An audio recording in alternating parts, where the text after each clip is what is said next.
morning and welcome to Radio Friends on Friday, the 24th day of October 2015. 14. Oh my, I really am ahead of myself. No, it's not 2015, it's 2014. And we've got Ginger Meyer with us. Good to have you here, Ginger. Thank you, Paul. From the Central Missouri Academy of Nutrition and Dietetics. Now, that is correct. You've got a special event that is taking place next Tuesday at the library. What is that? We do, Paul. We will have a registered dietitian there talking about eating for a healthy heart.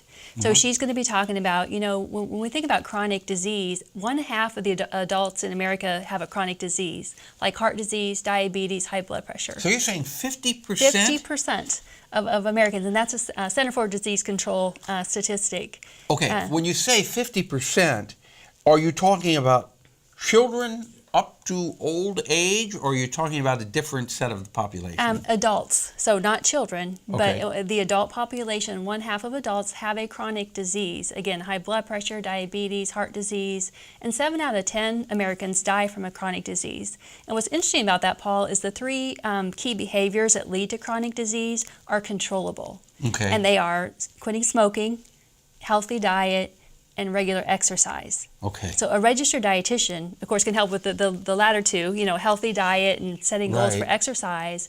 And here we have a dietitian that will be, anyway, providing a program to teach people about eating for a healthy heart and make sense of all the nutrition information as far as a healthy diet. When you talk about eating for a healthy heart, you can eat anything you want, right? But it just has to be in moderation. You're not saying don't have a scoop of ice cream from time to time, or don't put butter on your, are you? No, definitely. Like you said, moderation and kind of looking at the big picture of balance. You know, she's going to be doing some hands-on in terms of reading nutrition labels. Yeah. Some people get confused about what to look for in terms of the different types of fat, sodium, fiber, and what does a balanced diet look like in terms of, you know, fruits and vegetables and whole grains, low-fat dairy products, lean proteins, you know, what types of fats are healthier than others. But you're right, you know, there's no food that can't fit into a healthy diet. Okay, I remember years ago, the news was that you should not use butter, but use margarine. Then a story came out not that long ago that actually butter is better for you than margarine. So which is it? That's a good question. And actually, with margarine, for a while there was more trans fat in margarine. And trans fat is an unhealthy fat. So what I tell people to look for is look at the margarine is going to have less unhealthy fat because butter has more saturated fat. But anyway, to look at the margarine label and to look for ones that have little or none saturated fat and trans fat. So I recommend the margarine, but you have to check the label, because some margarines are better than others. Okay, so look, and if it has no trans fat or a small amount of trans fat, that's better for you. Correct. And what we do is we add saturated plus trans. If they're 2 or less grams added together, that would be a healthy margarine. Yeah. So it might have 1 gram of saturated and 0 trans. You know, the lower the better of those 2 unhealthy fats. Yeah. But This can it all sounds so confusing, but what it boils down to, if you eat your fruits and vegetables, right? Right. Eat a lot of fruit, eat a lot of vegetables. What is it? 2/3 of your plate should be vegetables and grains. yes, correct. Is that right? Yeah, 3/4. You have half vegetables and some fruit, and 1/4 of it whole grains, and 1/4 of it, the rest would be the protein, the lean protein. And the protein, what is it? 3-ounce serving of protein? About like a deck of cards. It depends on someone's calorie needs, but 3-4 but ounces. Yeah. Okay. Well, that seems like an awful small amount, but that's what you're recommending.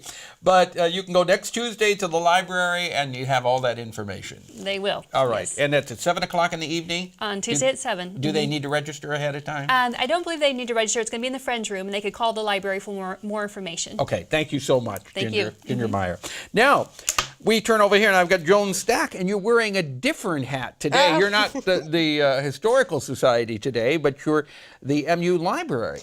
That's right. We at the Historical Society are partnering with MU Libraries to present this wonderful exhibit, Lincoln, the Constitution, and the Civil War, which is actually organized by the American Library Association. Okay. And Ellis Library got a grant to display this wonderful exhibit, but because of renovations of Jesse Hall, etc., it was not possible to put the exhibit in the colonnade at the library. So instead, we have in the cases of the library some original documents related to the Civil War from the State Historical Society and other organizations. So you can go and see those, and I encourage you to do that. But I also want to encourage you to head over to the MU Law Library, which is open to the public, and you can see this fabulous exhibit. It's the sort of thing you expect to see in, I don't know, one of the big cities. It's this wonderful panel exhibit with quotes from Lincoln, photographs from the National Archives, all kinds of spectacular stuff. And it's all dealing with Abraham Lincoln. Abraham Lincoln and the legal issues he had to struggle with.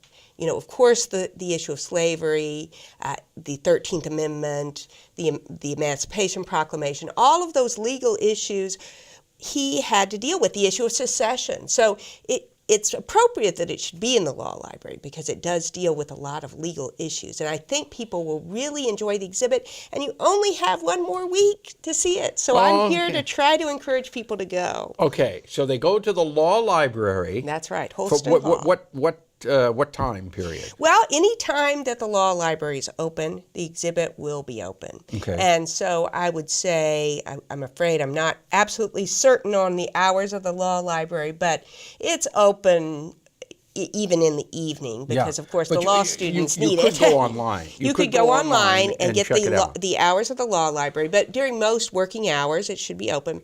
And then I also want to promote an exciting closing event, which will be Abraham Lincoln in song.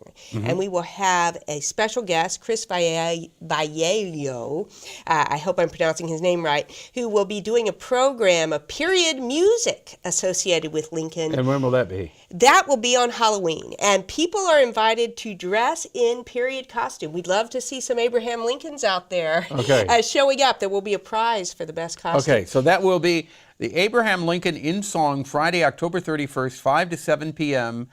Where is it? That will be at the law school, Holston Hall, classroom 7.